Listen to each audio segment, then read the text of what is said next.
Apreciados amigos, ¿cómo están? Es un placer saludarlos nuevamente. Sean todos bienvenidos a este programa de educación continua virtual que llega gracias al auspicio de la Adventist Theological Society y de la Asociación Peruana Central.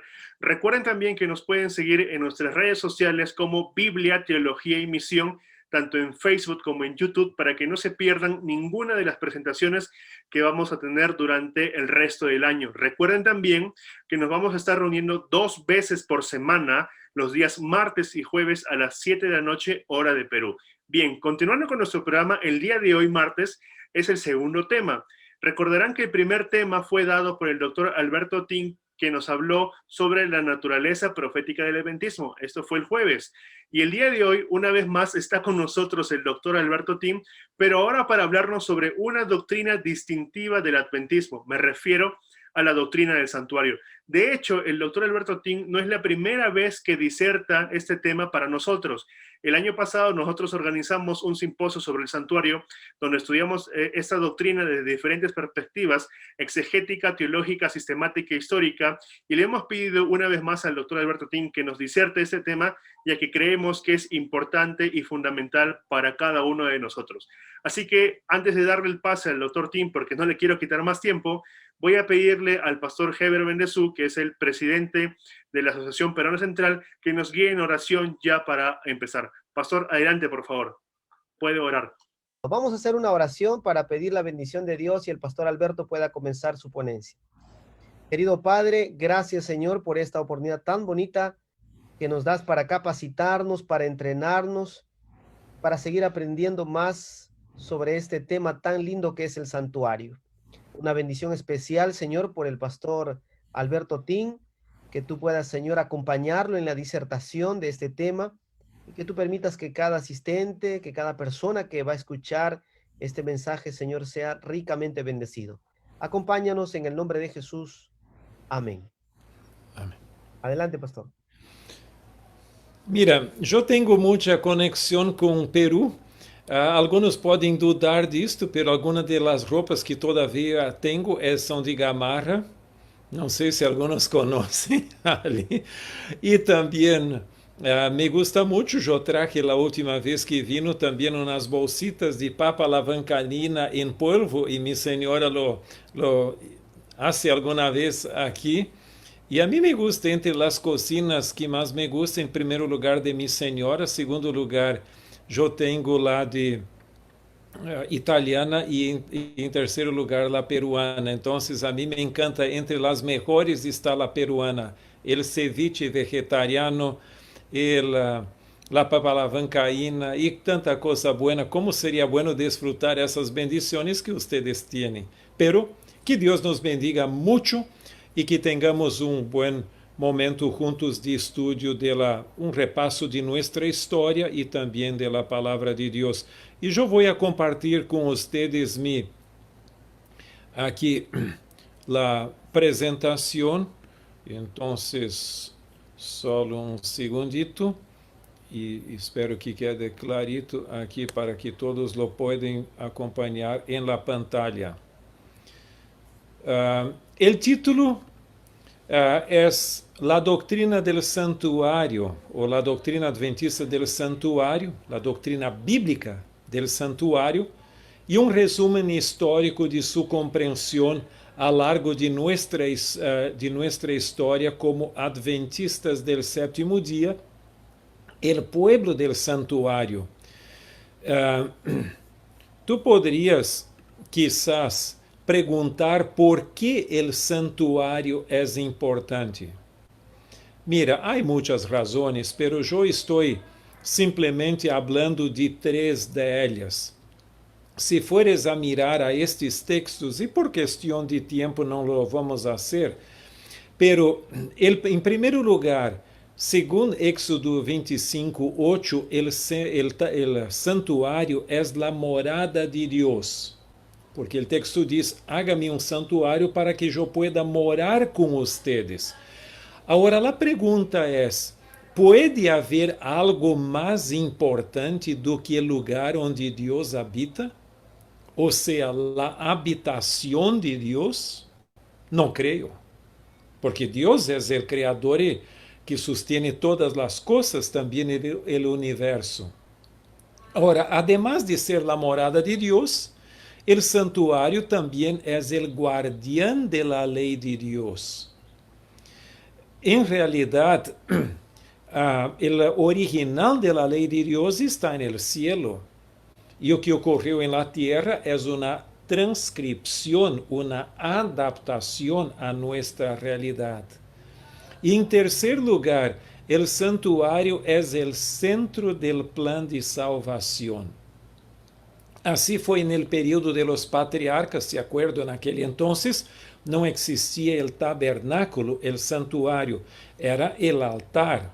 Y entonces, cuando necesitaban de un sacrificio, perdón para los pecados, el papá, o entonces, si el papá no existía más o no estaba disponible, el hijo mayor era lo que ofrecía el sacrificio. Después tú tuviste también el tabernáculo del desierto, el templo de Jerusalén.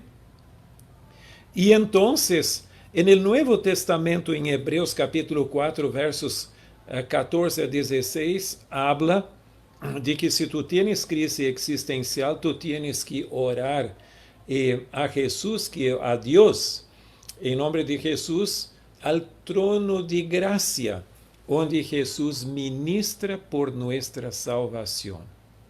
Mira, si el santuario es tan importante, por supuesto que la Biblia da mucha atención a él, y también el diablo está enojado con el santuario, por supuesto. Ahora, si vamos a abrir nuestra Biblia en un texto clave para el estudio del santuario, y ese texto está en el libro del profeta Daniel, el capítulo 8. Yo creo que muchos de ustedes conocen hasta quizás de memoria el texto, pero este texto nos habla en primer lugar el verso 9 hasta el 12, tú tienes una descripción de la profanación del santuario.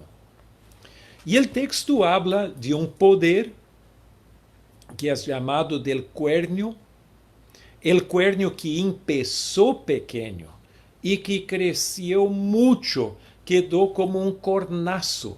Entonces, en la cabeza de muchos, él todavía es un cuernio pequeño. No. El texto dice que el cuernio ha crecido mucho y se tornou muy grande, teniendo una dimensión cósmica hasta. Y allí se habla en este texto por lo menos de 5 obras malignas de este texto, perdón, de ese cuernio. En primer lugar, el cuernio se fue contra el ejército del cielo, o el pueblo de Dios. También se volvió en contra el príncipe del ejército, que también es el sacerdote del santuario. Se volvió en contra el continuo, o sea, la continua administración del santuario. Y también puso abajo el lugar de su santuario, incluso la verdad. ¿Qué verdad es esta? Es la verdad como está conectada con el santuario. Entonces, aquí tú vas a ver todo un paquete de profanación. Mira, acuérdese una cosa, no es simplemente la contaminación del santuario, la contaminación legal, porque el santuario, el día de la expiación, y todo el sistema contaminaba legalmente el santuario. Este era su blanco, su propósito. Ahora, aquí ocurrió la profanación ilegal por influencia de este poder. Ahora, vas a ver que en el verso 13, un ser angelical viene y pregunta: ¿hasta cuándo va a quedar esta desgracia, esta profanación del santuario? O abominación que genera desolación sería una buena traducción. Y entonces viene otro ángel y contesta: Hasta 2300 tardes e manhãs, o santuário vai ser restaurado, justificado e vindicado e purificado.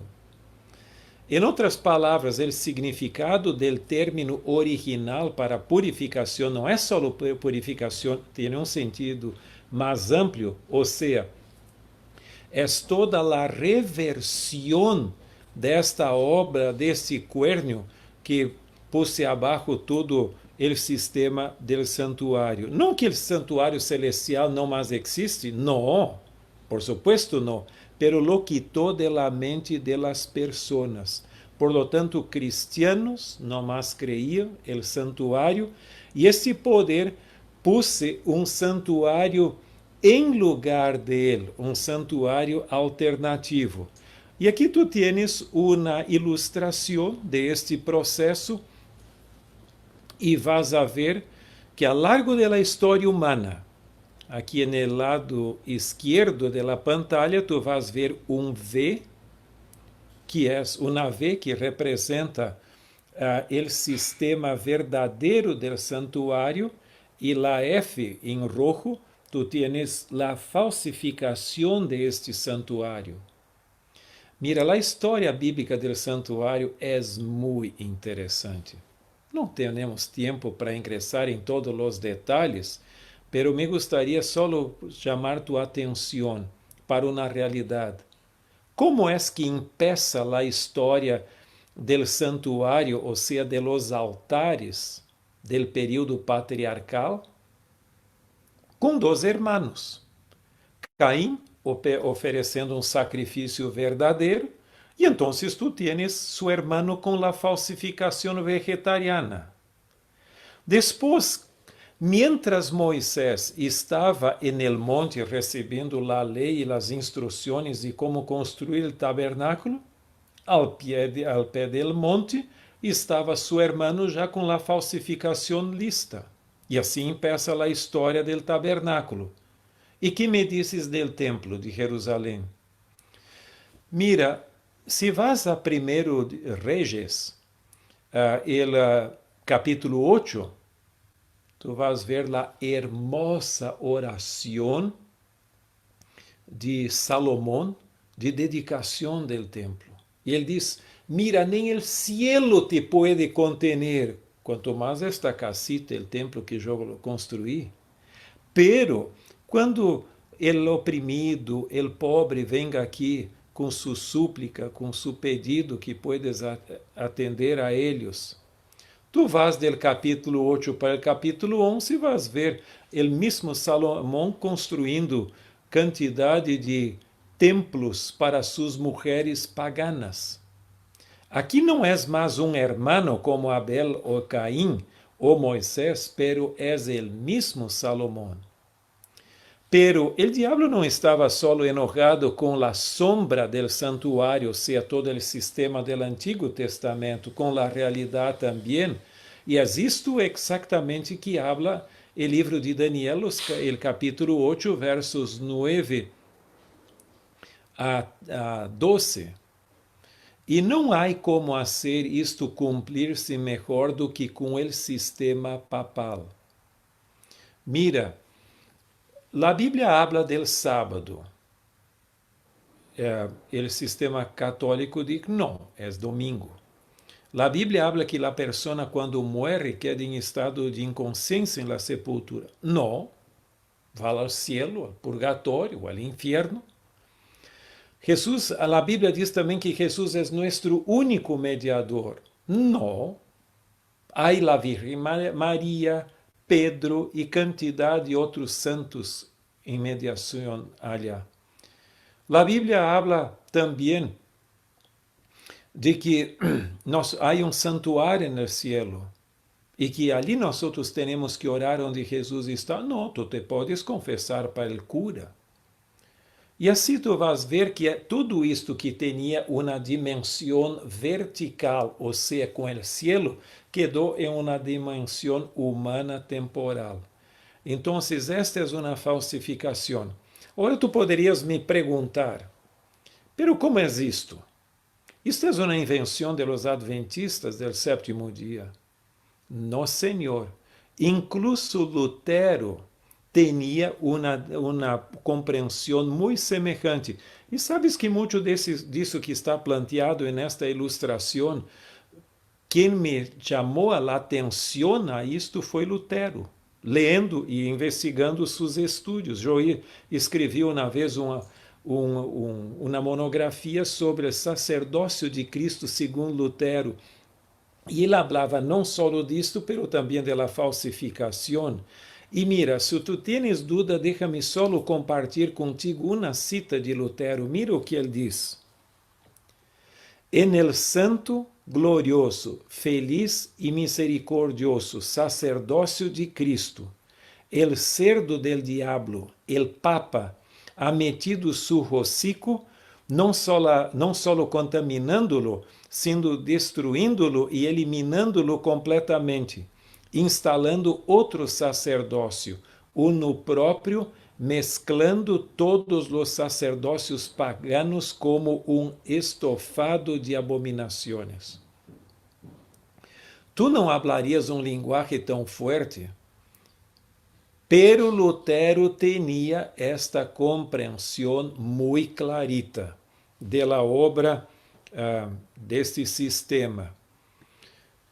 Agora, nós vamos a reflexionar pouquito sobre como desarrollou a compreensão do santuário a largo da história da Igreja Adventista.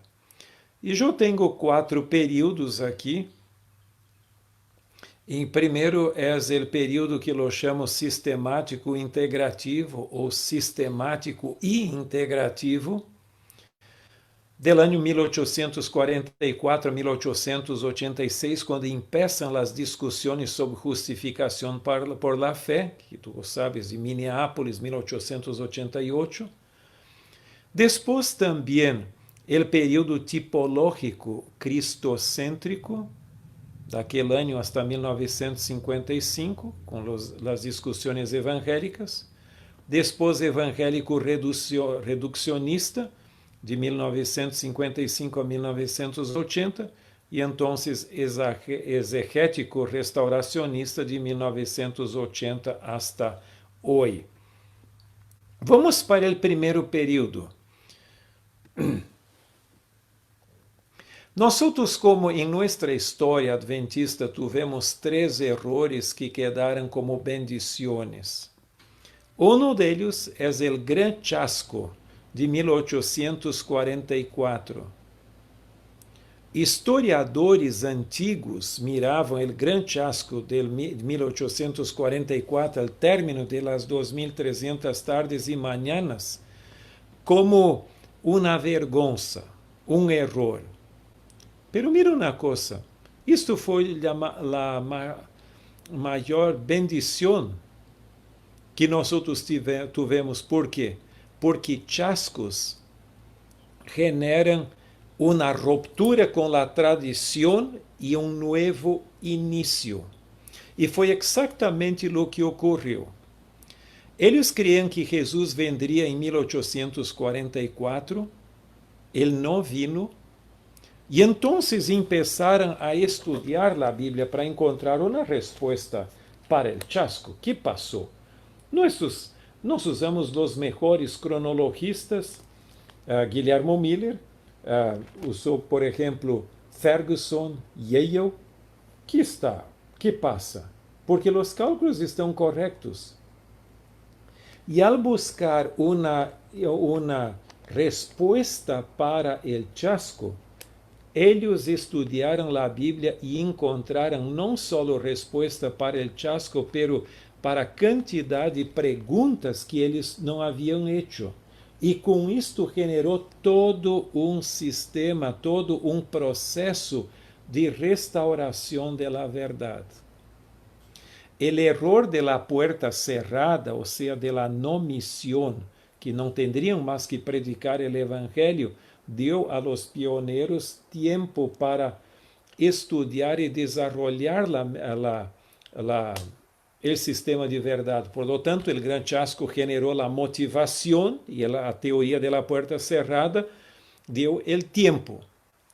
Y el antitrinitarismo de los pioneiros, que foi superado solo com a publicação del Deseado de Todas as Gentes em 1898, permitiu que se rompiera com o conceito filosófico de Deus aristoteliano, ou seja, del Deus inamovible del pensamento grego que é parte da teologia católica e protestante clássica, e redescobriram o conceito del Deus trinitário de la Bíblia, que não é inamovível, pero que habita com su pueblo en el santuário.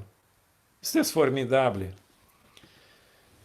Mira, aqui temos algumas citas que me gostaria de compartilhar.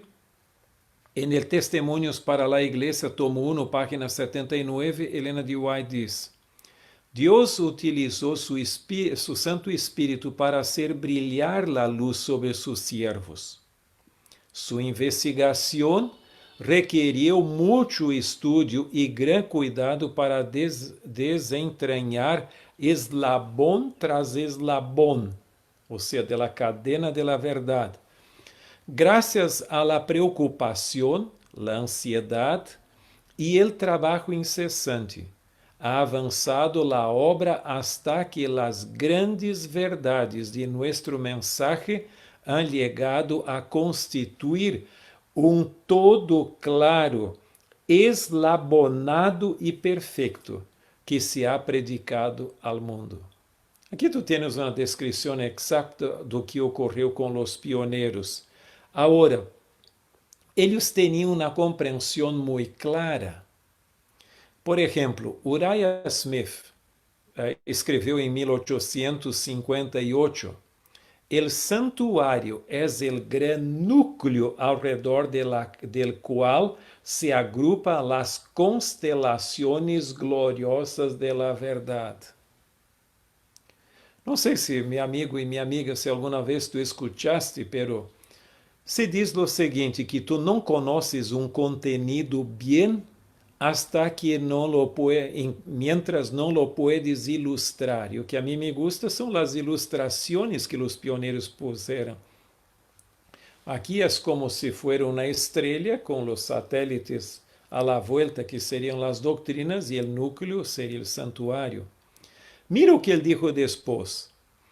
En la gran rueda de la verdad, el santuário é o eje central e las doutrinas são los flejes exteriores, ou seja, como uma rueda de um carro antigo, daqueles onde tu tienes el eje e então as flejas ali. E a mesma coisa para ele, o santuário é o elemento central. Helena de White tem uma citação que eu la considero minha citação favorita. Mira o que ela diz, uma cita. Cristo, su caráter e obra é o centro e la circunferência de toda a verdade. Ele é a cadena a la qual estão unidas las joias de la doctrina. En él se encontra todo el sistema de la verdade. Esta cita nós poderíamos reflexionar com ela todo o tempo e não la vamos agotar. Mira, se Cristo, su obra e su caráter e obra, não é só a persona de Cristo, tudo que ele é e o que ele hace, é o centro e a circunferência da verdade, então ele é tudo. Habla de uma cadena de doutrinas e um sistema de verdade. Esta cita tem poucas palavras, pero muito significativa. Isto é uma forma de ilustrar. Tu tienes adentro a ministração de Cristo, que por supuesto é su muerte en la cruz e su ministração en el cielo, porque o sacrifício de su ministração ocorreu en la tierra. E aqui a la vuelta tu tienes las doutrinas. Pero, e é isto que eu pongo no livro El Santuário, El Mensaje de los Tres Ángeles. Esse livro está agora disponível também por ACES, y esta es la edición de IATPA. Ahora, hay dos textos que fueron claves para el desarrollo de las doctrinas adventistas, o sea, de la centralidad del santuario y el sistema. Daniel 8:14, que ya hablamos, y también Apocalipsis 14, 6 a 12. Yo creo que el santuario es el elemento que integra las doctrinas y por su vez los tres mensajes angélicos de Apocalipsis 14, 6 a 12 es una predicación escatológica en preparación para la segunda venida de Cristo de este sistema histórico integrado por el santuario. Por supuesto, quizás algunos de los conceptos não sejam tão claritos, pero ustedes podem depois ler o livro e então ali tu tienes la apresentação um pouco mais em detalhes. Esta é uma forma de ilustrar a coisa. Tu vas ter aqui o santuário e os três mensajes angélicos, e cada um tem três componentes neste sistema. Em Daniel 8:14, tu tienes uma alusão ao santuário mesmo, a las 2300 tardes e manhãs e a la purificação do santuário. E por sua vez, em los três mensajes angélicos, é óbvio, tu tienes três mensajes e tu tienes cada um de los mensajes por sua conta. Agora, aqui tu tienes uma ilustração de como las 5 doutrinas distintivas de la fé adventista estão unidas ao santuário e a mensagem de los três ángeles. Em mi livro, El Santuário, Mensaje de los Tres Ángeles, tu tienes entonces esta ilustração de uma maneira um pouco mais clara e com os detalhes e os textos bíblicos que conectam a estas verdades. Pero isto é la forma. Não se olvide de uma coisa, meu amigo, minha amiga. La fuerza del mensaje adventista não está em las doutrinas aisladas, pero en el sistema como todos estão juntos. E eu creio que tu sabes muito bem a distinção entre uma pila de ladrilhos e uma parede. Lo que hace la diferença não é simplesmente agregar um ladrilho arriba del outro, é o cemento que tu tienes ali e que integre da força a la parede. De la mesma forma, o santuário é como se fosse o cemento que integra as doutrinas. Por lo tanto, o santuário é mais do que uma doutrina, é uma plataforma, é do que integra as doutrinas. Agora, eu não vou ingressar esse ponto porque não temos muito tempo, pero o santuário tem uma integração histórico-teológica e os três mensagens angélicos é mais histórica do que teológica. Vamos deixar para depois.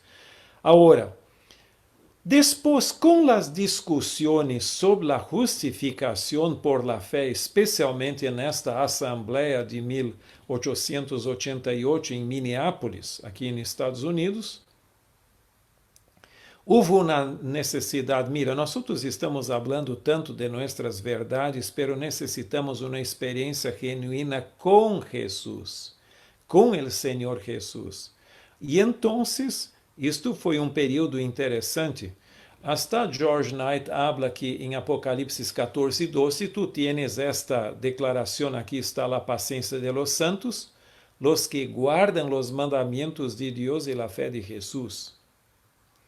E ele diz o seguinte, dá a impressão que se tuvo durante os primeiros 40 anos muito ênfase em los mandamientos de Deus e não muito em la fé de Jesus.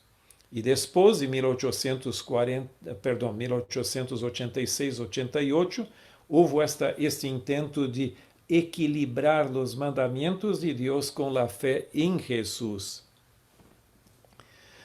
Agora, é muito importante para a compreensão do desenvolvimento das doutrinas adventistas ter esta ideia aqui, onde tu podes ver claramente que nós tivemos dois períodos de desenvolvimento das doutrinas.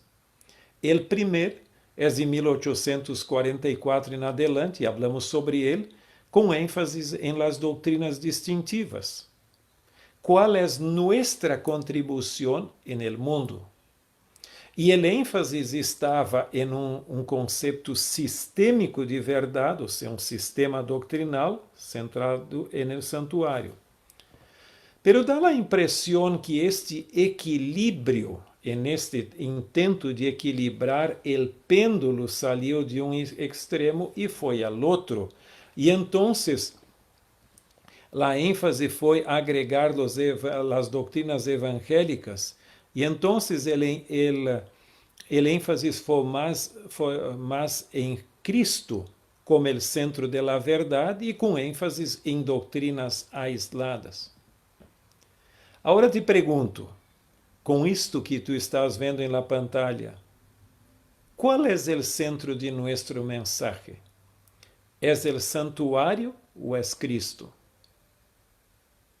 Mira, antes de contestar a pergunta, tu tens que ter em mente que quando na pergunta está mal, tu tens em primeiro lugar que corrigir a pergunta antes de contestá-la.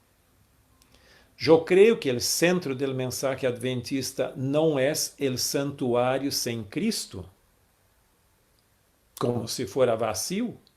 Tampouco Cristo afuera de su santuário, pero é Cristo em su santuário. Este é o ponto. Agora, saiu publicado um livro de W. Prescott, The Doctrine of Christ, ou seja, a doutrina de Cristo. E neste livro, que é interessante, pequeno, não muito largo, ele faz o intento de conectar todas as doutrinas à persona de Cristo. Por lo tanto, o santuário não quedou mais como o grande elemento de integração da doutrina, ou seja, Cristo em seu santuário. Então, del santuário foi a Cristo. Agora, saiu publicado também a primeira edição do livro El Ritual del Santuário, ou seja, El Santuário e seu Serviço, 1937, onde ele hace também, M.L. Andreasen, uma conexão de los serviços del santuário, o santuário mesmo, com Cristo. Então, se perdeu este conceito de sistema. E o resultado foi mais ou menos assim.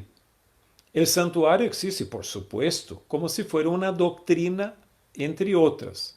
Então, não quedou mais a ideia de sistema doctrinal, pero de doutrinas aisladas. E esta foi uma perda de ênfase. Não que se começou a predicar herejia, não.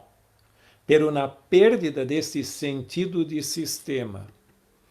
Agora, no período seguinte, que é o período de 1955 a 1980, ocorreu um fenômeno interessante.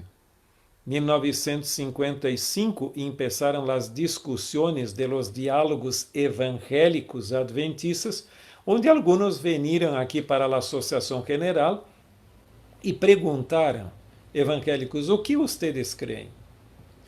E houve uma classificação de las doutrinas. Em resposta a essas perguntas, eles disseram, mira, nós temos muitas doutrinas em comum com vocês. Temos algumas doutrinas em comum com algumas ramas del mundo evangélico e algumas distintivas. E neste intento de explicação de las doutrinas, então, o santuário quedou como sinônimo do juízo investigador, ou seja, da escatologia de los últimos eventos.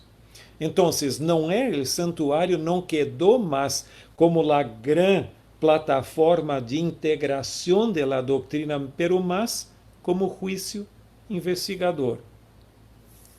E isto tu tienes neste livro, Questions on Doctrine, este ênfase em las doutrinas distintivas e não mais como el integrador de toda a doutrina. Este livro, também que está disponível em espanhol, Nuestro Sumo Sacerdote, ele original em inglês de 1972, também tem uma ideia um pouquinho mais privada do santuário, mais restrita, eu me refiro, assim, não com esta função integradora. Agora, Helena de White é clara, e esta cita é fundamental.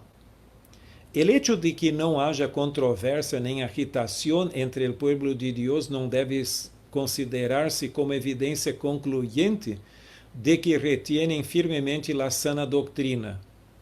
Deus despertará seus hijos, se outros meios fracassam, se levantarão herejías entre eles, que los zarandearán, separando el tamo del trigo.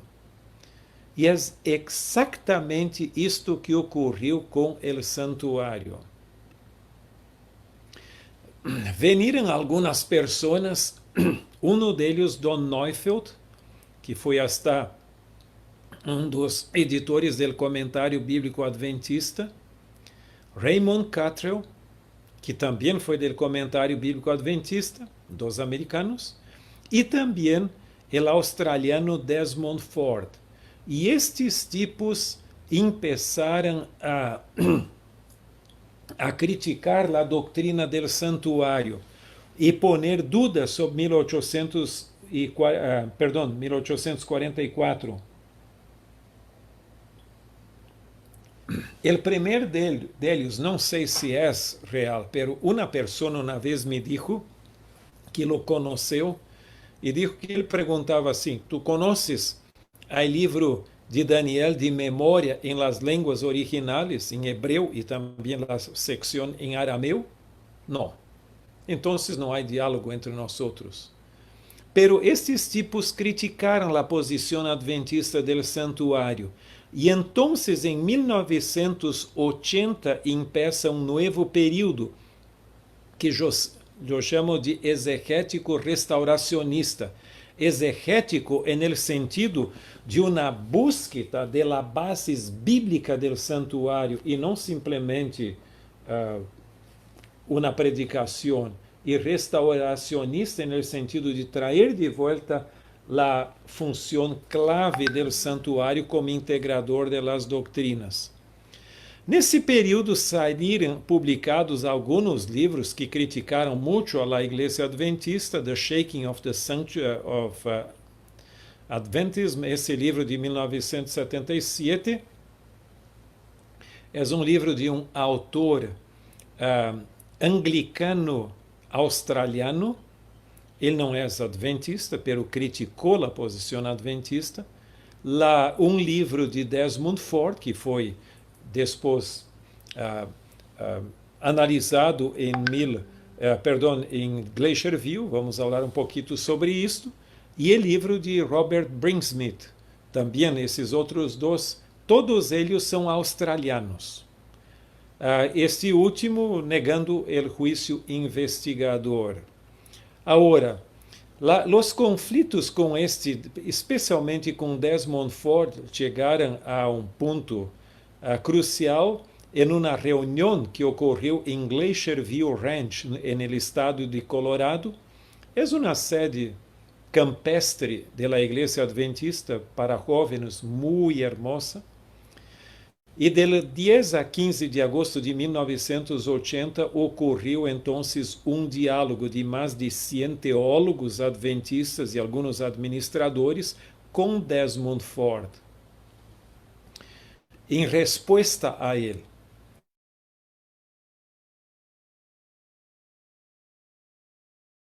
podes ir à revista, só pongas na internet Ministry Magazine, e podes então ir hasta el outubro de 1980. Tu tienes um PDF da revista, onde tu tienes toda a descrição deste encontro em Glacier View e as respostas da igreja.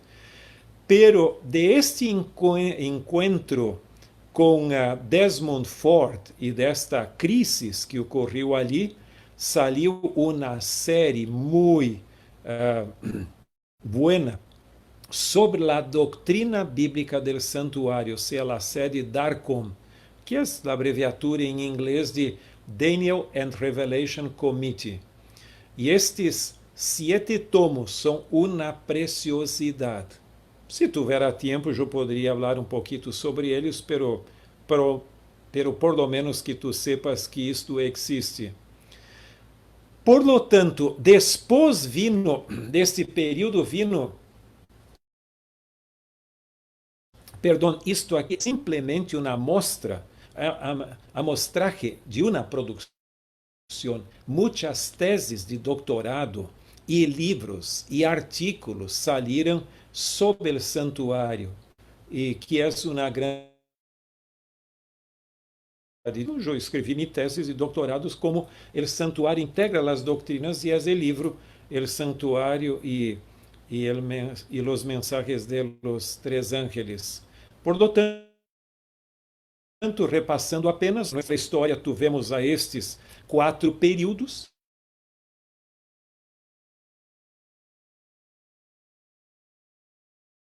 E o livro que se mencionou ao início, que está saindo em el espanhol, La Lengua de los Ángeles Buenos, também vai ser uma grande contribuição e um aporte, además do simpósio que estamos começando hoje e que vai ocorrer neste mês de julho, com sede em la igreja de São Borja. Aqui há uma cita que diz: mira que como Helena de White lo planteia. La verdade para este tempo é ampla e abarcante e compreende muitas, mas constituem reglones separados ou de pouco significado, sino que estão unidas por hilos de ouro que conformam uma totalidade que tem a Cristo como seu centro viviente. As verdades que apresentamos de la Bíblia são tão firmes e incomovíveis como o trono de Deus. Se eu fuera a ser um resumen de la teologia adventista, eu diria que Deus é o centro originador. O grande conflito cósmico é o marco adentro del qual as coisas ocorrem. O pacto, la base.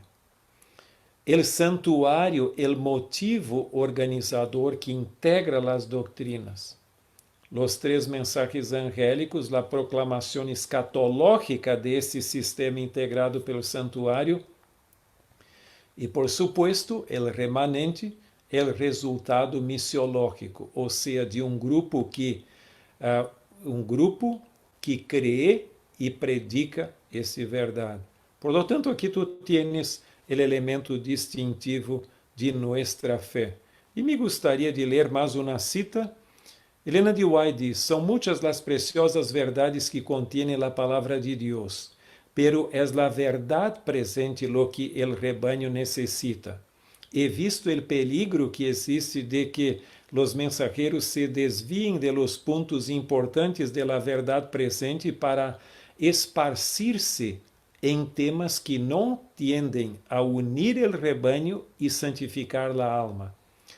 E nisto Satanás aprovechará toda a vantagem possível para perjudicar a causa. E agora vem o ponto clave.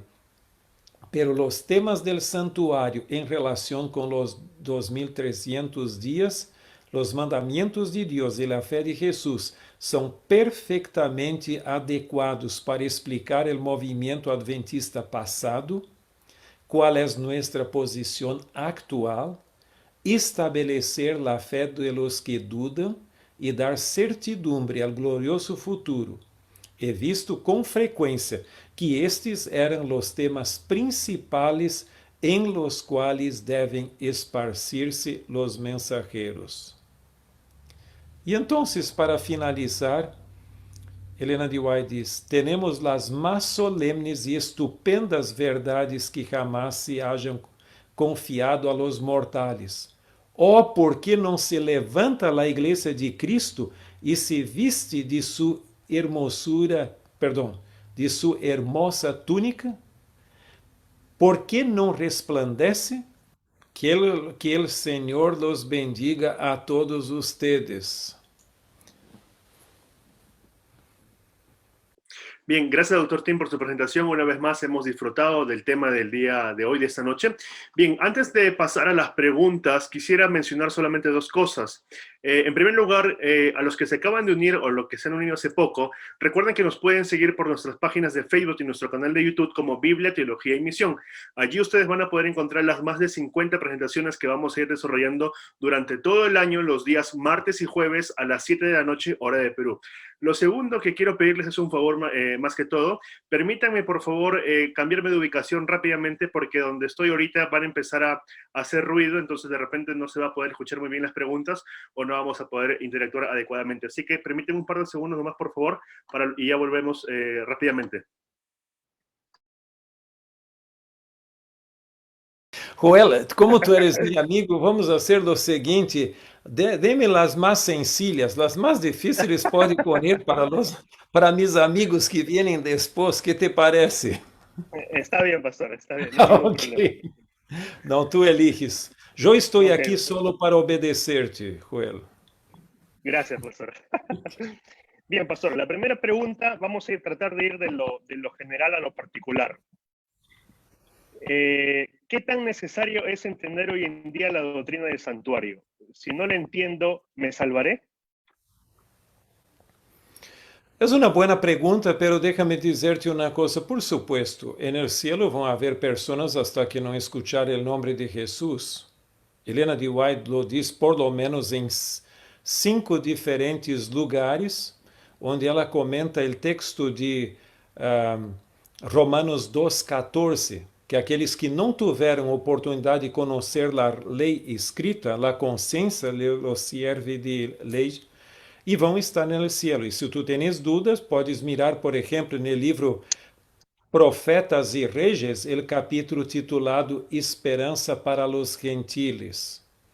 E também há 2 citas en el deseado de todas as gentes. Pero eu conozco 5. Agora mira uma coisa. Para uma persona que não conheceu a verdade, como entre os gentiles e tudo, ou uma pessoa que está em outra igreja, porque para ser salvo tu necessitas de 2 coisas. Perdão, necessitas ser sincero, e ser sincero significa 2 coisas: viver em conformidade com toda a verdade que tienes e buscar incessantemente nova verdade. Se tienes essa característica, vas a ser salvo. Agora, a pergunta é: ¿puedo eu ser salvo sem crer em santuário? Não creio. Por uma razão, eu tive a oportunidade de compreender a verdade do santuário. E se eu la rechazo, eu estou conscientemente indo contra uma das enseñanças claves da Bíblia. Então, há uma coisa de não ter a compreensão e outra é rechazar a compreensão que tu tiveres. Então, tu não eres sincero. E te digo uma coisa. Richard Davidson, não sei se ele vai falar sobre isto por uma investigação que ele hizo. Ele diz que no Pentateuco há por lo menos uns 45 capítulos que falam do santuário e seus serviços. En los profetas, outros 45 capítulos, e los escritos, e tu tienes também o livro de Salmos era o himnário del santuário. En el Nuevo Testamento, Jesus é apresentado como o Cordeiro de Deus que quita o pecado del mundo. Tu tienes los lugares celestiales em Efésios. Todo o livro de Hebreus é chamado ao santuário. E o livro do Apocalipse se há escrito com a sequência de visões e imagens sequenciais do santuário, com tudo o que se diz sobre o santuário em la Bíblia. Se eu lo rechazo, eu não estou vivendo de toda a palavra que vem da boca de Deus, como Jesus mesmo dijo em Mateus 4:4, e que o Espírito nos levaria a toda a verdade em Juan 16. Está bien, pastor. Muchas gracias. Bastante aclaratorio. La segunda pregunta que tenemos es, de repente, bueno, ya le ha respondido en su presentación, pero de repente para alguien que no le quedó claro, ¿no? ¿Es el santuario el centro teológico de la teología adventista? ¿Cuál es la relación del santuario con los mensajes de los tres ángeles? ¿Cómo el santuario se relaciona con el ministerio salvífico de Cristo? ¿Pueden las partes del santuario representar realidades históricas o periodos de tiempo? ¿Puede la verdad presente estar vinculada con el lugar santísimo del santuario? Mira, hay que cuidar con esto, porque mira, una cosa es rechazar la doctrina del santuario y otro problema es poner un énfasis exagerado en el santuario e incluso alegorizar el santuario con el método alegórico, onde tudo tiene su sentido. Algunos ponen como si fuera un cumplimiento histórico así. Por supuesto que nosotros creemos que em 1844 começou o juízo investigador pré-advenimiento, o anterior ao advenimiento, que é um cumprimento do lugar santíssimo. Pero há que cuidar-se um pouco para não exagerar outras coisas ali que não são claves. Alguns têm uma grande preocupação com os colores e as coisas, as sogas e tudo que está ali. Mira, eu vejo o santuário como na parábola. Há duas formas de estudar o santuário. Um é de los detalhes arriba, e tu podes ingressar em muita especulação, o outro de las grandes ideias a los detalhes. E eu prefiro esta del general para el específico, como tu mesmo lo planteaste antes. Então, o santuário tem seu significado, pero temos que cuidar en esse. Vamos quedar-nos com as grandes ideias del santuário. Bien, pastor. Es verdad, muchas gracias. Acá hay una pregunta interesante también. ¿Cómo entendieron la verdad de un santuario celestial los padres de la iglesia y los protestantes? Probablemente en cuanto a protestantes se refiere a los reformadores, ¿no?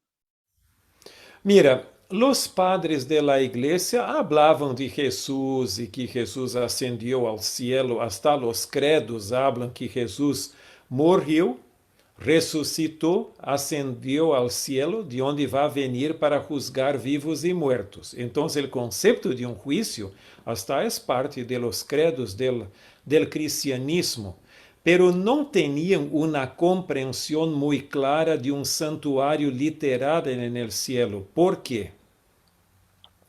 Porque o cristianismo pós-apostólico, com o período depois da morte de los apóstolos, sofreu forte influência da filosofia greco-romana.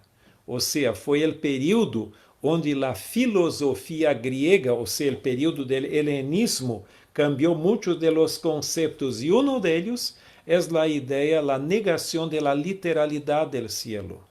Se é literal, tangível, é aqui na terra. Por lo tanto, na cabeça deles não pode existir um santuário celestial. Pero a Bíblia mesmo habla del grande, del verdadeiro, del real santuário en el cielo, que hasta o apóstolo Juan viu em visão, e assim por adelante.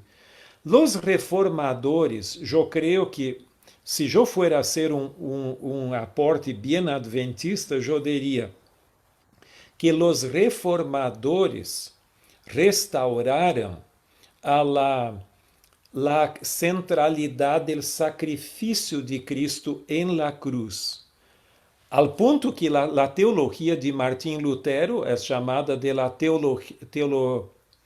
teologia crucis, ou seja, teologia de la cruz. Agora, vino o adventismo del sétimo dia depois para restaurar não só a cruz que os reformadores, ou seja, os protestantes restauraram, pero el sacerdócio de Cristo en el cielo. Porque para os reformadores muitos se centravam só na cruz. Aún assim, Lutero, hasta eu escrevi um artículo que saiu publicado na revista teológica de UPU, sobre o sacerdócio de Cristo e todos os creyentes, segundo Martim Lutero. Ele falava do sacerdócio de Cristo como uma obra de expiação, hasta que os evangélicos não hariam. Para eles tudo já quedou, a expiação na cruz, pero ele falava da expiação de la obra de expiación allí. Pero él no habló de un santuario literal en el cielo, solo que Jesús estaba delante de Dios en su sacerdocio. Entonces, la idea de un santuario y el sacerdocio adentro de un santuario, como la Biblia lo pone, es una contribución adventista.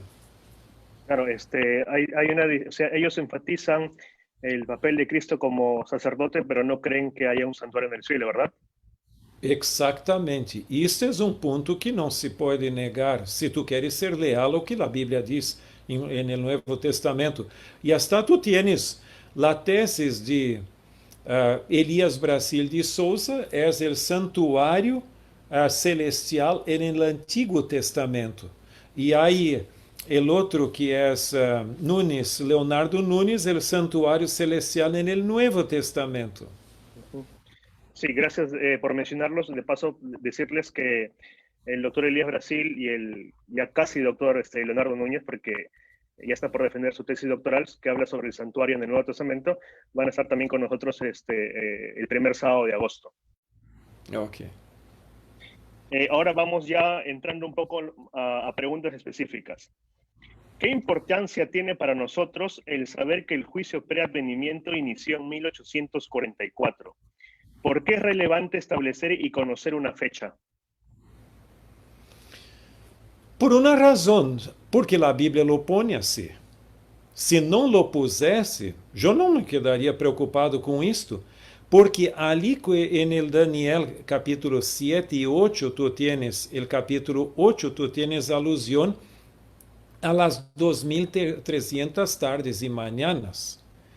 E aquilo é um período que não cumpriu-se com Antíoco Epífanes, porque aquilo não há como cumprir-se ali, porque Jesus habla de la abominación que genera de desolación. Ele habla como todavia futura em Mateus 24:15. Então, não puedes fazer cumprir en el passado, tu tienes que poner para el futuro todavia. Pero é importante... ali habla que depois del término de las 2300 tardes e mañanas que começou em 457 a.C., isto é uma fecha segura, isto vai hasta 1844. Agora, se a pessoa disse, mira, isso não faz sentido, está bem, então venga com tua explicação. Qual é a explicação que de tu parte é melhor que esta? E aí, então, o problema vai quedar todavia pior. Agora, é importante. Agora, tu poderias me perguntar uma outra pergunta. Por que é importante o juízo investigador?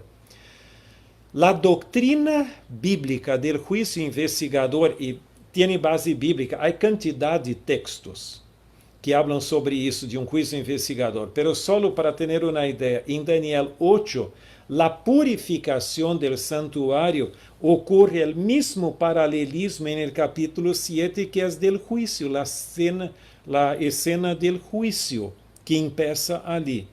Agora, em los três mensajes angélicos, o primeiro mensagem habla de la chegada de la hora de su juicio.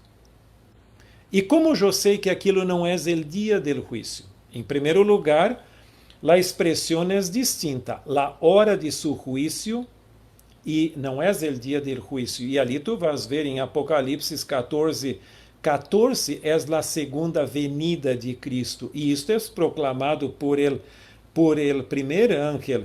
E depois do primeiro ángel, tu tienes dois ángeles mais antes da segunda venida. Então, a hora de su juízo tem que venir antes.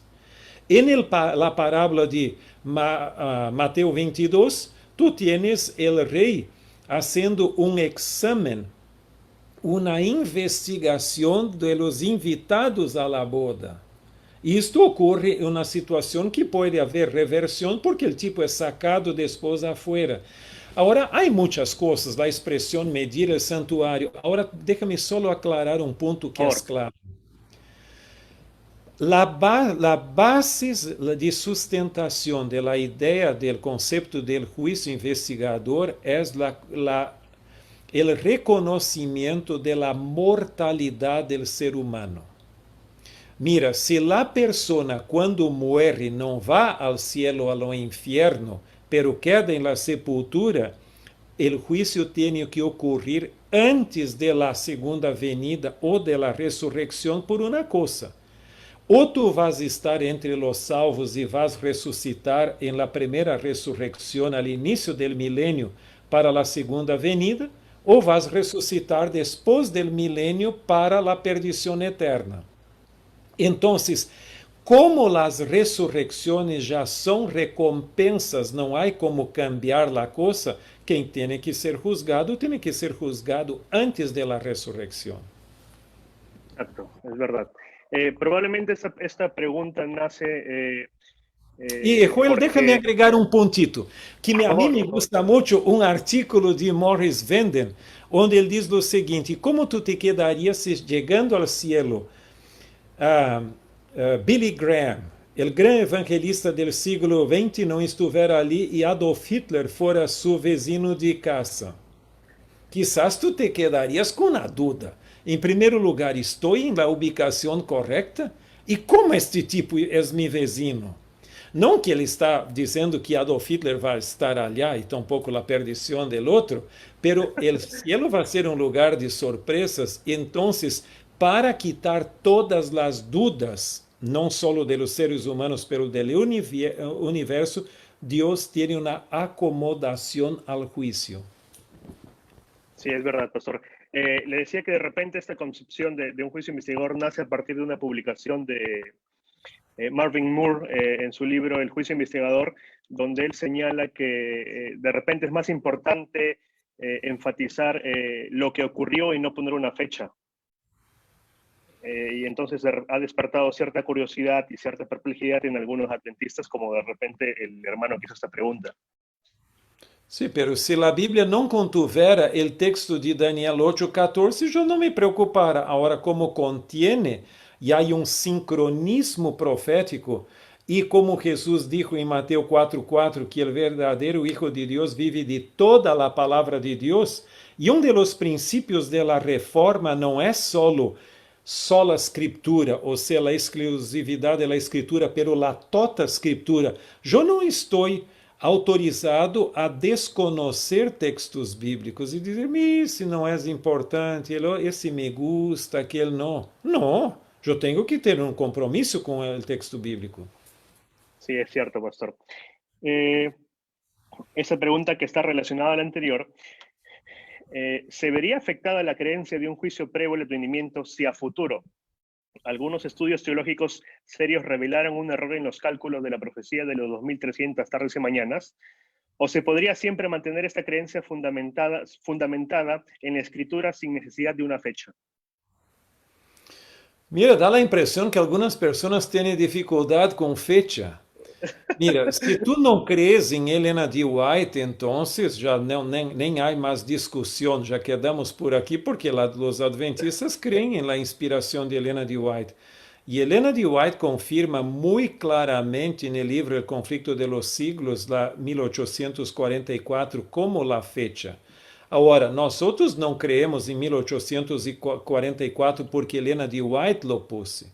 Porque os cálculos proféticos ha confirmado, e isto é uma fecha estabelecida exegeticamente, ou seja, com base no texto bíblico, teologicamente, cronologicamente e astronomicamente também. É interessante, e se tu tens dúvidas sobre isto, um livro que foi clave foi o livro de Siegfried Horn, The Chronology of Ezra 7, publicado em la década de 1970. Este livro pôs base sólida são dois autores, Siegfried Horn e Lynn Wood, base sólida em 457 para começar as 70 semanas que vão hasta Cristo e depois também os 2300 tardes e manhãs. Então, aqui dizer que há estudos que vão a revelar que quizás 1844 não existe, isso é uma hipótese hoje com todos os estudos que não é mais aceitável. E hay una persona, un brasileño que hizo un estudio, su nombre es Juarez de Oliveira. Ele hizo um estudo, además de cronológico e bíblico, também astronômico. E, em realidade, 2.300 tardes e manhãs ou anos são um período preciso e completo astronomicamente por uma razão. Tu tens que acordar-te que o calendário bíblico era lunisolar, ou seja, de la luna e del sol, e não tinha 365 dias, tinha 360. Então, sempre havia pérdida cada ano de dias. E mais ou menos cada 19 anos se agregava um mês para corrigir a pérdida, para que o outono não quedara como primavera e o verano não quedara como inverno. Então, para arreglar. Se fora menos do que 2.300 anos ou depois, não seria um período completo, porque haveria pérdidas nisto. Então, é um período muito preciso e claro. Del dia de la expiação, no outono, no hemisfério norte, 457, hasta el outono, o el dia de la expiação de 1844. Hay que recordar también que hay recientemente hay nuevos estudios que señalan el año 1844 y uno de ellos ha sido recientemente presentado en Roma, nueva evidencia, ¿no? Y el autor fue Richard Davidson, y que de paso él es quien está publicando por el BRI, el Instituto de Investigación Bíblica, un libro de casi 800 páginas, si es que no es más, donde él presenta de manera exegética y concisa lo que nosotros estamos creyendo, ¿no? en el año 1844. Por lo tanto, podríamos concluir que en lugar de que haya más evidencia en contra, hay más evidencia a favor. Sí, y los estudios de William Shea también fueron fundamentales en esta dirección. Sí. Otra pregunta que aquí está en el chat nos dicen, hay quienes creen que el centro teológico no es el santuario, sino más bien nuestra perspectiva del conflicto entre bien y el mal. ¿Qué opinas sobre esta posición? Yo já planteei mi posición. Yo no creo que el gran conflicto es el centro. Por una razón. Eu estava uma vez escutando uma apresentação em Andrews, em uma reunião que tivemos ali da ATS, ou seja, a Sociedade Teológica Adventista, e o doutor Norman Galley hizo sua apresentação sobre a importância do grande conflito cósmico como o centro da teologia. E então eu me acuerdo, eu saí pouquinho ali, e então se acercou de mim o doutor Gerhard Hasel e me perguntou, Alberto, que te pareceu a apresentação? Eu digo, muito boa, muito aclaradora, só que quedei pouquinho de dúvida, porque eu não vejo o grande conflito como o centro, eu vejo como o marco adentro do qual as coisas ocorrem. E ele então me disse, Alberto, nada pode reemplazar a Deus como o centro da teologia. O diabo não tem lugar de ser dentro dela, não é centro de nada. Ele é um poder antagônico a Deus. E eu me quedei muito convencido, já tinha uma ideia semelhante, pero por las palavras dele, que o centro de toda a teologia é Deus. E quando se habla de Cristo como centro, Cristo é Deus, por supuesto. Quando Helena de White habla de Cristo, su carácter e obra, está hablando de Deus, porque nós, quando hablamos de Deus, é a Trinidade. Ou seja, o Padre, o Hijo e o Espírito Santo e sua obra. Então, eu não creio, perdão por la sinceridade, conosco algumas pessoas que têm esta posição, incluso tu tienes Herbert Douglas em seu livro El Centro de la Teología, ali, o livro El Mensajero del Senhor e outros, pero eu não vejo que alguém ou alguma coisa esteja autorizado a reemplazar Deus como o centro de la verdade e de la teología. Es cierto, pastor.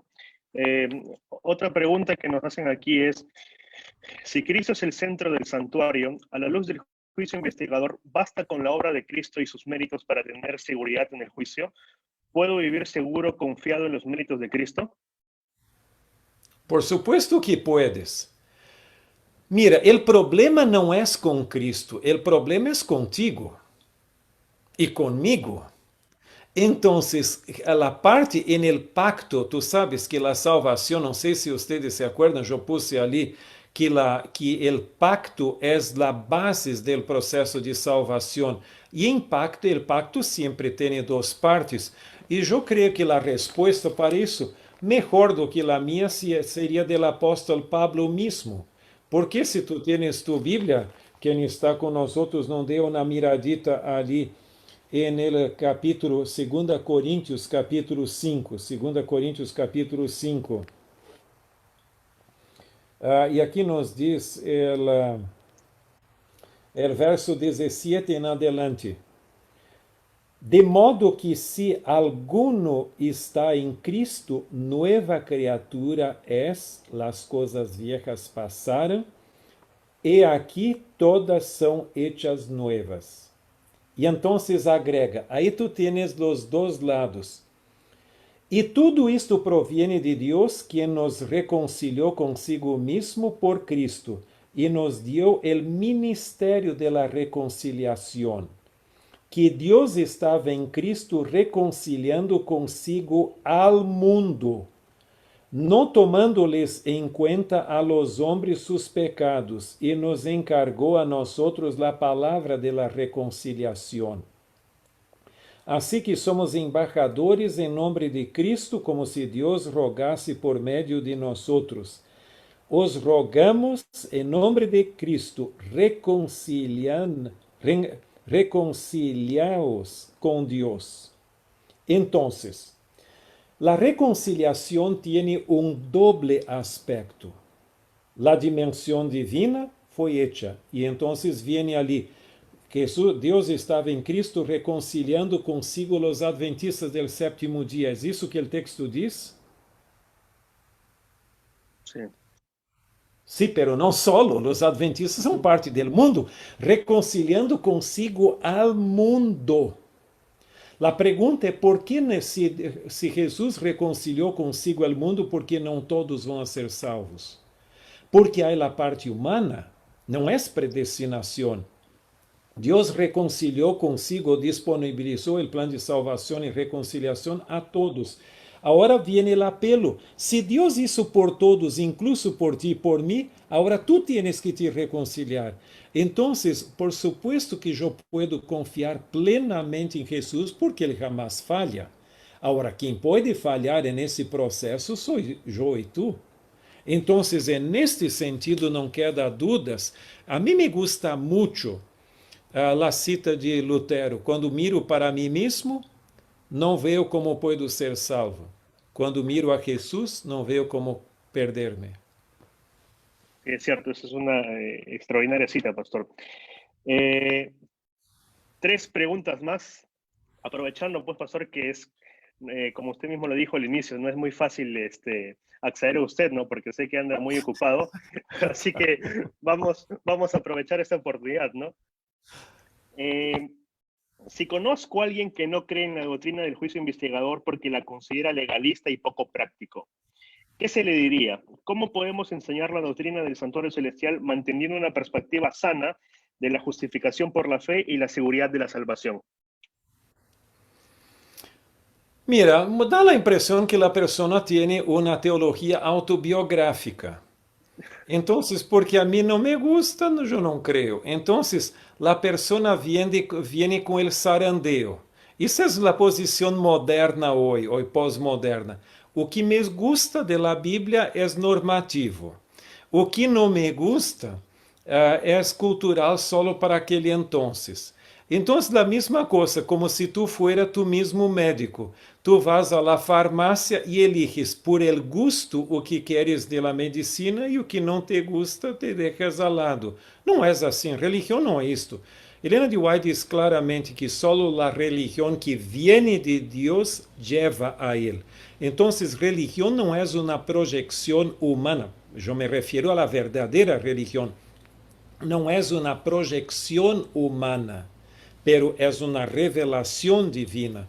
Pero como diz um autor, en el passado, Deus foi criado à imagem e semelhança do ser humano. Hoje o ser humano está recriando a Deus a sua própria imagem e semelhança. Então, se a pessoa tem dificuldade com o juízo investigador, provavelmente o problema não esteja com o juízo investigador, mas com a pessoa mesma. Ora, para cambiar isto, necessita um cambio de estrutura, um cambio de perspectiva, senão não vai conseguir nada. Se tudo que a pessoa não lhe gusta é legalismo, podes falar quanto queres, não vai cambiar a mentalidade da pessoa. Ora, a pessoa tem que entender uma coisa. Alguns têm uma visão muito negativa do juízo investigador. E se fores a ler o capítulo sobre o juízo investigador no conflito de los siglos, é dramático. Eu lo leí por uma live que hizo em la Associação Norte de Argentina, há par de meses. E depois de ler, eu até disse para minha senhora, por favor, leia esse capítulo também, porque é uma inspiração lerlo. Ora, há que acordar-se uma coisa, por supuesto, para quem não está com Cristo, é uma desgraça o juízo investigador, pero para quem está com Cristo é a vindicação. Por lo tanto, tu vas ver que, distinto da posição de esta pessoa que diz que o juízo investigador é como vou dizer, é legalismo, en el libro del Apocalipsis, las almas de los mártires aparecem metaforicamente, não literalmente, pero metaforicamente, abaixo del altar, clamando por vindicação.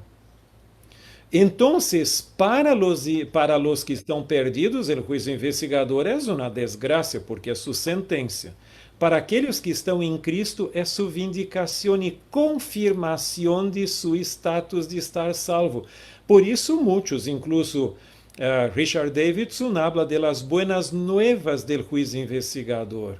Então, se tu estás com Cristo, é melhor. Se não houvera um juízo, eu tentaria fazer justiça com minhas próprias mãos em algum lugar. Pero como a Bíblia diz, não, a mim me pertenece o juízo. E eu vou fazer o juízo, eu posso quedar tranquilo em minha casa porque não necessito de minha autovindicação. Deus vai vindicar a causa de seu povo. Então, há que reconhecer que historicamente se ha olvidado pouco esta dimensão positiva do juízo, que é a vindicação do povo de Deus. Sí, es cierto, pastor. Tengo dos últimas preguntas aquí. Bueno, he recibido muchas mientras que usted va respondiendo, pero vamos a tratar de resumir algunas, ¿no? En Daniel 8, cuando se comienza a hablar del santuario y como toda esta verdad será echada por tierra, se habla de un cuerno que va creciendo hasta que tiene finalmente el poder de poder realizar cuanto quisiera y no ser juzgado por ello. Cuando el cuerno pequeño realmente tiene el poder para poder echar, aquí creo que se equivocó. Si nos vamos a los datos históricos, esto ocurre con la unión de Roma en la Iglesia Papal y cuando ellos en su ambición de poder dejaron el Evangelio de Dios y lo echaron por tierra. Si esto ocurrió históricamente y oficialmente, si así se va con el emperador Teodosio en el año 380 después de Cristo, antes de que el cuerno pequeño no tenga el poder para hacer lo que se describe en la Biblia. ¿No se debería entonces comenzar a contar las 2300 tardes y mañanas desde esa fecha, es decir, desde los 380 después de Cristo? No, porque el texto es muy claro. Mira, isso seria uma mala interpretação por uma razão. Não é enquanto impeça. Aquilo não, o período não impeça com o cuerno pequeno. O período impeça ali impeça com a ordem para restaurar e edificar Jerusalém. Por quê? Como eu sei? ¿Te acuerdas que ele recebeu a visão? Daniel, del capítulo 8. Y entonces el ángel dijo, mira, esos son para días muy lejos, para el tiempo del fin. A cantidad de expresiones, por lo menos 4 que yo me acuerdo en el mismo libro. Yo creo que dos en el verso 19, un verso 17, 19 y 20 y algo. Y entonces, diz para días, y Daniel se enfermó hasta por no comprender la visión de la tarde y mañana. Él es bien explícito. Y él estaba orando y después viene el ángel del capítulo 9 y dice, mira, yo te vino a explicar la visión que tú no habías explicado. Los pioneiros diziam lo seguinte, até eu pongo no livro El Santuário Mensaje de los Tres Ángeles, dizem lo seguinte, aquilo é a explicação para a visão que ele não lo entendeu. E Gabriel lo dijo, yo vengo a te aclarar a visão. Mira, se o ponto de partida de aquela visão não ser o início do período de las 2000 tardes e 300 tardes e manhãs, então quedou sem explicação da mesma coisa. Então, ali tu tienes, ali empieza o período de las 70 semanas que se ha cortado del período mais largo e ambos empiezan no mesmo lugar, na mesma fecha. Se não for assim, as 2300 tardes e manhãs não têm nenhum início. Assim tu podes iniciar onde quieres e empieza allá. Agora, o término significa o início da restauração da verdade e del juízo investigador. Entonces, no hay duda ninguna para esto. Es cierto. Las dos últimas preguntas, pastor.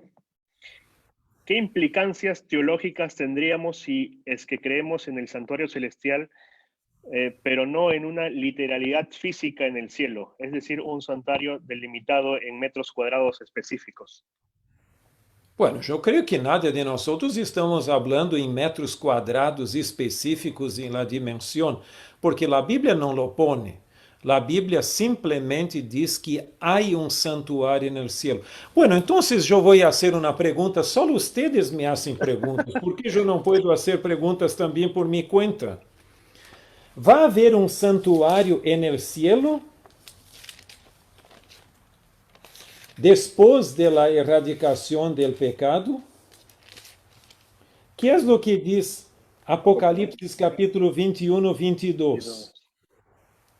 Y no vi en ella templo, porque el Señor Dios Todopoderoso es el templo de ella y el Cordero. ¿Va a haber un templo? Mira, não necessitas responder se não queres. Aqui não diz que não vai haver templo, diz que não vi um templo porque Deus é o templo. Agora, se tu tens dúvidas sobre isso, tu me diz que não vai haver templo, então se digo, então agora tu vas ler para mim Apocalipse capítulo 7, verso 15, que diz aqui, Apocalipse 7, 15. Por isto estão delante del trono de Deus, e los sirven dia e noite em su templo. E ele que está sentado sobre el trono estenderá su tabernáculo sobre ellos. Isto é a visão de la gran multitud, não é hoje, é o futuro. Agora, vai haver templo ou não? Sim e não. E como se explica esta tensão aqui? Por uma razão muito simples. A mim me gusta a explicação de Richard Davidson, que diz o seguinte: o templo celestial sempre tuvo sua função litúrgica, o lugar de adoração de Deus, de eternidade a eternidade.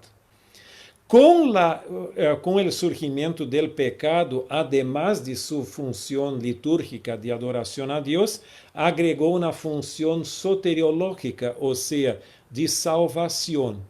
Quando o pecado vai ser quitado do universo, não vai haver mais a função soteriológica, não há necessidade, mas ele vai quedar como um lugar de adoração de Deus. Agora mira, como a Bíblia habla de um templo celestial, ali onde los santos e a grande multitud vão adorar a Deus em seu templo. Eu não creio que tenho autoridade para dizer que não há um templo. Isto para mim é uma obediência seletiva. Isto me gusta de lo que a Bíblia diz, aquilo não me gusta, isto aqui quizás, assim, assim. Eu não vejo aqui nenhuma simbologia no término templo, porque não é simplesmente em Apocalipse, um livro apocalíptico lleno de símbolos, pero ao largo da escritura, em los livros de Salmos e outros, e Hebreus habla del templo real, que serviu de modelo hasta para o tabernáculo, em miniatura ali. Então, mira, se minha religião é esta que vou com el sarandeu sacando e quitando como quero, eu creio que não sou fiel à palavra de Deus, porque a ideia de um santuário literal não está só em Apocalipse, ao largo da escritura. Es cierto. La última pregunta, pastor. Ya para que pueda ir a cenar, ¿verdad? Está bien. Con respecto al desarrollo histórico de la teología del santuario, en su libro El santuario y los mensajes de los tres ángeles tiene un límite debido a ese momento en que se escribió, un límite porque luego se produjo más literatura, ¿verdad? Posterior a eso, ¿qué avances se han dado en torno a la doctrina del santuario? En especial, ¿cuál ha sido el impacto para usted de la propuesta de Fernando Canales sobre la necesidad de la deconstrucción teológica con base en el santuario? Pero, em primeiro lugar, mira, o período, o corpo de minha tese é basicamente o de como vou dizer, 1844 a 1863. Pero eu empecé minha investigação sobre o tema de Daniel 8:14 e também de los mensajes de los tres ángeles em 1750, com fuentes primárias, como os evangélicos lo interpretavam, los mileritas, depois los adventistas del sétimo dia, e eu avancei com minha investigação hasta o ano de 1995, quando foi a sustentação de minha tese. Então, por supuesto, não agreguei nada depois disso, pero naquele entonces, Carnale já estava falando disto, e eu hasta lo tuve por um período em minha tese, pero depois lo cambiamos, que sua ênfase era um pouco mais filosófica do que histórica. Então, pero eu falei com ele, hasta cito alguma coisa ali, pero hablando com Canale, ele me dijo que ele heredou seus conceitos ou seu interesse por santuário não foi necessariamente de la filosofia ou algo assim, pero lendo a Leroy Fromm em seu livro Movement of Destiny, há um capítulo titulado El Santuário, the Sanctuary, a Pivotal Teaching of Adventism, ou seja, o santuário, uma doutrina clave da igreja adventista ali. E ali, Leroy Fromm lo planteia, e aquilo foi que abriu a mente de Canale, e Canale depois agregou a dimensão um pouco mais filosófica e assim. Então, não é dizer necessariamente que Canale desenvolveu uma teologia bíblica sobre o santuário, mas filosófica e hermenêutica. E, por supuesto, a contribuição de Canale lo reconoce, por supuesto, pero a contribuição de Canale não foi muito sobre o santuário. A contribuição de Canale foi mais sobre o conceito de Deus. E dentro da igreja adventista, Canale foi o que escreveu sua tese sobre a teologia da razão, e ele disse que rompeu com o conceito filosófico aristoteliano del Deus inamovível, e segundo ele, como ele já me disse algumas vezes, para ele o adventismo é a maior revolução, a mais grande revolução que ha ocorrido adentro do cristianismo desde os dias de los apóstoles, por esta ideia de restaurar a compreensão de um Deus que habita em su santuário. Entonces, eu creio que a contribuição de Canale foi desta contribuição de romper com a filosofia e ter esta ideia de Deus del santuário. E entonces, eu creio, por supuesto, isso fortalece muito a doutrina del santuário, porque Deus é a base de tudo. Sí, es cierto, pastor. Como última pregunta, pastor, además de que leíamos... Mira, dá a impressão, tu estudias em la UPU? ¿Sí? Porque ali, normalmente, quando se saca uma foto, a última, uma fotito, solo a última, e se agregar algum... Não, mas estou só sendo bromeando contigo, pero... Sí, sí, Muy no bueno. se Yo me preocupe. quedo la noche, una vigilia aquí. Bueno, entonces, ¿dónde está el Tú pastor tienes que del cenar, tú distrito tienes para que decirle? cenar. Pastor, Sí. para terminar, aparte de leer su libro, ¿qué otro libro podría recomendarnos para empezar a entender la doctrina del santuario? ¿Qué otro libro podríamos usar si de repente yo no tengo mucha experiencia con la Biblia, recién estoy empezando? Entonces, ¿a qué libro podría yo recurrir? Mira, temos uma larga,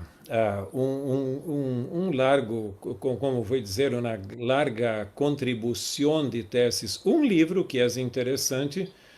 Tu tienes o livro de Helena de White, Cristo em su Santuário, que é um livro assim que é bueno como uma introdução. Tu tienes o livro de M.L. Andreessen, El Santuário e sus Servicios, que é um livro, não sei se todavia está disponível, imagino que sim. Ali há um pequeno problema de minha perspectiva, quizás alguns de vocês não concordam, mas há um capítulo El que é último. um pouco problemático, que é a última geração. Ali, então, aquele livro é a base praticamente del perfeccionismo adventista moderno, daqueles que têm isto. Agora há outros. Há um livro bueno que é de Frank Holbrook. Não sei se, eu creio que não está disponível em espanhol. É um livro onde ele, depois de editar toda esta série del Darkom, que eu mencionei, de 7 tomos, que estava ali na pantalla, ele sacou seu livro mesmo. Agora, eu sugiro agora que tu vás, quizás, ler o livro que Joel Paraguirre está editando ali com alguns. Eu creio que vai ser uma grande contribuição também. E Gracias, está pastor. disponível, vai estar disponível na língua de Los Ángeles Buenos, não é certo? Es cierto, es cierto. Bueno, queremos, pastor, agradecerle por su participación. Ha sido bastante valioso y hemos aprendido mucho. Esperemos, pues, que luego podamos tener una vigilia, ¿no? Y invitarlo, pues, a participar. Antes de terminar, una última cosita.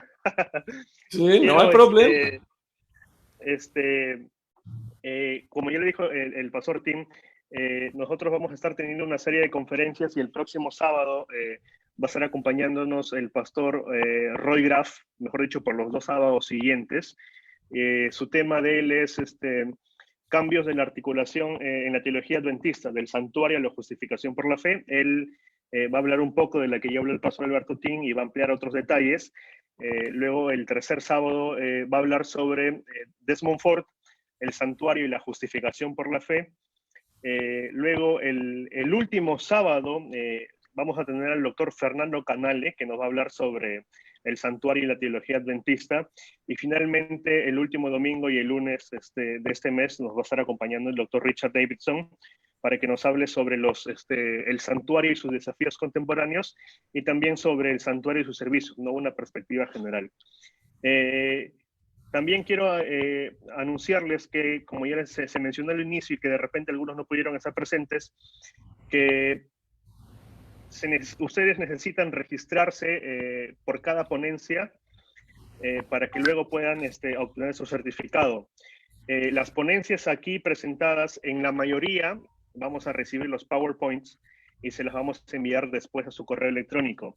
Pero si ustedes después quieren leer las ponencias ya completas, como dijo el doctor Tim, vamos a estar publicando no 1, sino 2 libros.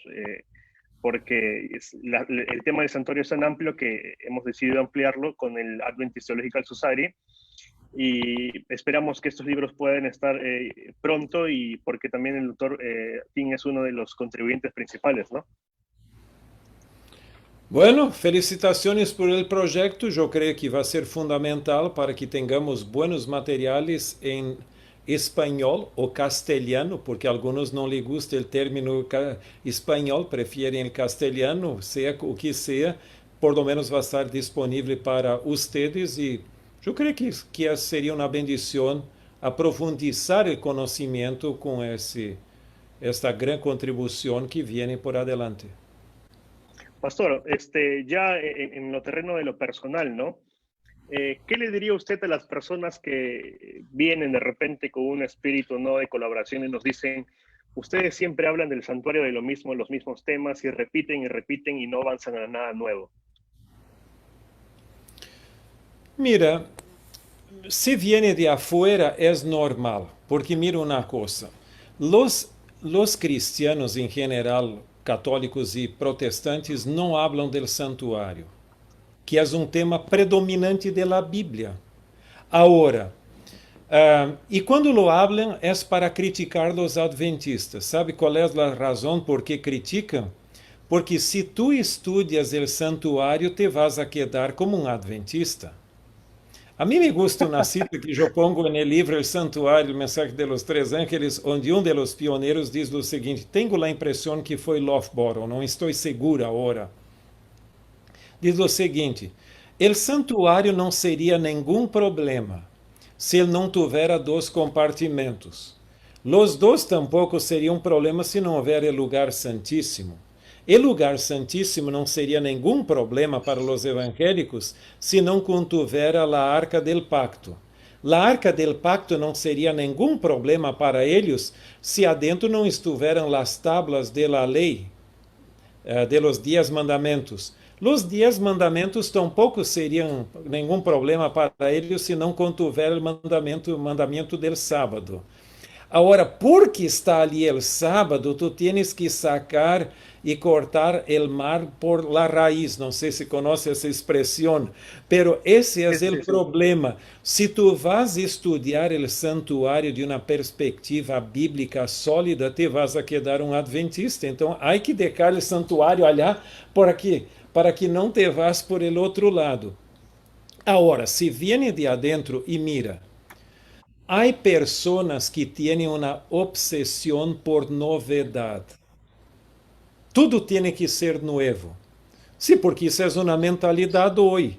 Eu necessito uma nova câmera, um novo celular, porque isto é parte da estratégia que vino com a superação da Grande Depressão do ano 1929. Empezar a obsolescência planeada, para que a coisa não quede muito bueno, para que se dane, para comprar repuestos e coisa, e o modelo del ano. Tu iPhone é todavia el 8 como el meu aqui? Oh, já temos el outro, necessita el outro. Então, é o novo iPhone, é o novo auto, é a nova esposa, o novo, tudo tem que se reemplazar. Também, a mim me gostou muito quando vino o Dr. Wilson Andrew White. Ele sacou seu PhD na famosa Universidade Northwestern em Chicago, e quando voltou a ensinar hoje é UNASP, pero em São Paulo, alguns lhe perguntaram: Dr. Andrew White, quais são as grandes ideias que tu tens, as novidades para nos ensinar? Ele disse: não, eu não tenho novidades para vocês. Eu venho a ensinar a vieja história da salvação. Mira, foi a novidade que dañou a Eva en el jardim. E te pode dañar também. Se tu estás como Eva, ali escutando a serpiente querendo novidade, quizás vai te dañar. Temos que profundizar em los grandes pontos de nossa fé. É este tipo que nós necessitamos. Y de hecho, recordemos pues que estamos estudiando la Biblia, y por más que volvamos a hablar del mismo tema, siempre vamos a descubrir algo nuevo, ¿no?, que nos va a iluminar o apoyar lo que ya creíamos. O sea, nunca vamos Sí. en otras palabras, nunca vamos a acabar de estudiar la Biblia, por más Sí, que repitamos los mismos temas. Helena de White habla que la nueva luz pode ser não nueva luz, pero nuevas tinieblas. Entonces, la nueva luz siempre va a confirmar la luz establecida y no contradecir o reemplazar. Entonces, tenemos que cuidar isso, por supuesto. La Biblia es una mina inagotable, pero tampoco va ahora a contradizer la luz que ya tenemos establecida de la palabra. Sí, es cierto, pastor. Deme unos segundos, por favor. Muy bien, hermanos, aquí estamos nuevamente, hemos vuelto al otro lugar. Pastor, gracias por su tiempo, estamos en deuda una vez más con usted. A nuestros amigos también, gracias por habernos acompañado esta noche con el segundo tema del programa de educación continua virtual. Antes de terminar, recordarles una vez más que pueden seguirnos en Facebook y en YouTube como Biblia, Teología y Misión. Bien, para terminar, les invito a hacer la oración ya porque el tiempo nos ha ganado. Oremos. Amante Padre que está en el cielo, Señor, gracias por la oportunidad que nos das una vez más para poder habernos reunido por este medio para estudiar tu palabra. Bendice a tu siervo, el pastor Tim, bendice a cada uno de los oyentes que han participado esta noche y también bendícelos para que puedan compartir y proclamar el mensaje de la palabra. Quédate con nosotros en el nombre de Jesús. Amén. Buenas noches a todos, bendiciones, nos vemos.